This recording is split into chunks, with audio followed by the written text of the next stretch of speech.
જય શ્રી કૃષ્ણ મિત્રો। તો આગળના ભાગમાં આપણે દત્તાત્રેય ભગવાને રાજા યદુને 24 ગુરુમાંથી 12મા ગુરુ મધમાખીને બનાવવા પાછળનું કારણ શું હતું તે સમજાવ્યું। તો મિત્રો આજે આપણે દત્તાત્રેય ભગવાનના 13મા ગુરુ કોણ છે અને તેને ગુરુ કેમ કર્યા તેનું કારણ જાણીશું। ભગવાન દત્તાત્રેયે જગતમાં ફેલાયેલી દરેક વસ્તુમાંથી જીવનના તત્વો શીખ્યા।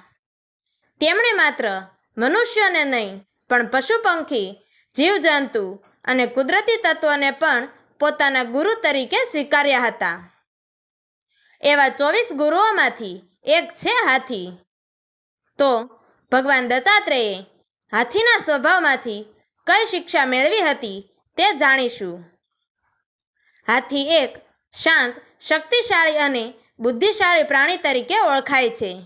તેનું મોટું શરીર, મજબૂત સંવેદનશીલતા અને સ્મૃતિ શક્તિ તેને અન્ય પ્રાણીઓથી અલગ બનાવે છે। છતાં જ્યારે હાથી એક સ્ત્રી હાથીના ગંધથી આકર્ષાય છે ત્યારે તેનું સમગ્ર જ્ઞાન અને બુદ્ધિ નિર્વાસિત થાય છે। તે પોતાની મર્યાદા ભૂલે છે અને કોઈ પણ ઘાતક પરિસ્થિતિ તરફ વળી શકે છે।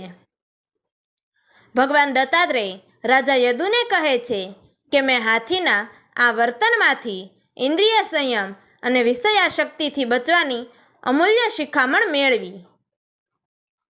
તેમણે કહ્યું કે હાથીની માફક જો માણસ પણ પોતાની ઇન્દ્રિયોને નિયંત્રિત ન કરે તો તે મોહમાં ફસાઈ જાય છે અને પોતાના આધ્યાત્મિક જીવનને નુકસાન પહોંચાડે છે।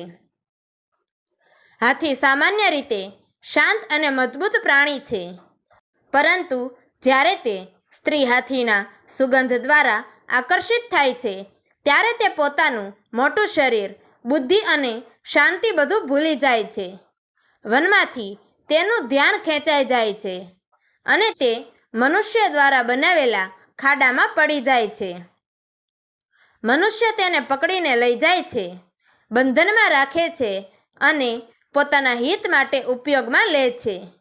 એ રીતે તો મનુષ્ય જેની પાસે વધુ બુદ્ધિ અને વિવેક છે તે જો ઈચ્છાઓથી ઘેરાઈ જાય તો તેનો વિનાશ નિશ્ચિત છે। મનુષ્ય પણ રુચિકર વસ્તુઓ તરફ આકર્ષાઈને કર્મબંધનમાં ફસાઈ જાય છે। હાથી પાસે મોટું શરીર અને શક્તિ છે, પણ એક સરળ સુગંધ તેનો તમામ વિવેક છીનવી લે છે। એટલા માટે ગુરુ દત્તાત્રેય કહે છે કે સાચી શક્તિ એ શારીરિક શક્તિ કે બુદ્ધિ કરતાં પણ ઈચ્છાઓ પર સંયમ રાખવું જરૂરી છે। ગુરુ દત્તાત્રેયના મતે આધ્યાત્મિક મર્મ એ છે કે મુક્તિ ઈચ્છવી હોય તો પ્રથમ વિષય વાસનાથી મુક્ત થવું પડશે। ઇન્દ્રિયોની સુગંધ આપણું જીવન ભટકાવી દે છે। તેના પાછળ દોડવાથી આત્મસાધના શક્ય નથી। આજના આધુનિક યુગમાં જ્યારે લાલચ, કામસુખ અને પૈસાનો લોભ વધી રહ્યો છે ત્યારે આ ગુરુની શિખામણ વધુ મહત્વની છે। આપણે ઘણીવાર મોબાઈલ, સામાજિક મીડિયા, ટેકનોલોજી, ખોરાક, કામસુખ જેવી બાબતોમાં એટલા વ્યસ્ત થઈ જઈએ છીએ કે પોતાનું મન કાબૂમાં રહેતું નથી। આપણા નિર્ણયો ભાવનાઓ દ્વારા અસરગ્રસ્ત થાય છે। જો આપણે પણ હાથીની જેમ ઇન્દ્રિયોના આવેશમાં આવી જઈશું તો જીવનની સાચી દિશા ગુમાવી દઈશું। અંતે ગુરુ દત્તાત્રેય યદુને કહે છે કે હાથી મને યાદ અપાવે છે કે એક ક્ષણના મોહમાં આવીને પણ જીવનનો માર્ગ ખોવાઈ શકે છે। માટે યથાર્થ સાધક એ છે જે ઇન્દ્રિયોને ભટકવા ન દે। જે પોતાની ઈચ્છાઓ પર વિજય મેળવે છે એ જ સત્ય વિજયી છે। તો મિત્રો, તમને જો ભગવાન દત્તાત્રેયના ગુરુ હાથી વિશે જાણીને મજા આવી હોય તો એકવાર કોમેન્ટમાં શ્રી ગુરુ દત્તાત્રેય લખી જરૂર જણાવજો।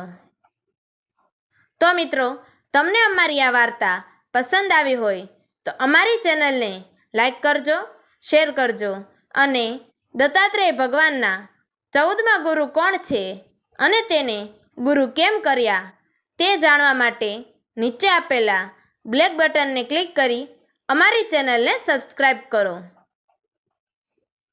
તો મિત્રો, અમારી આ વાર્તાને છેલ્લે સુધી સાંભળવા માટે તમારો ખૂબ ખૂબ ધન્યવાદ. જય શ્રી કૃષ્ણ. હર હર મહાદેવ.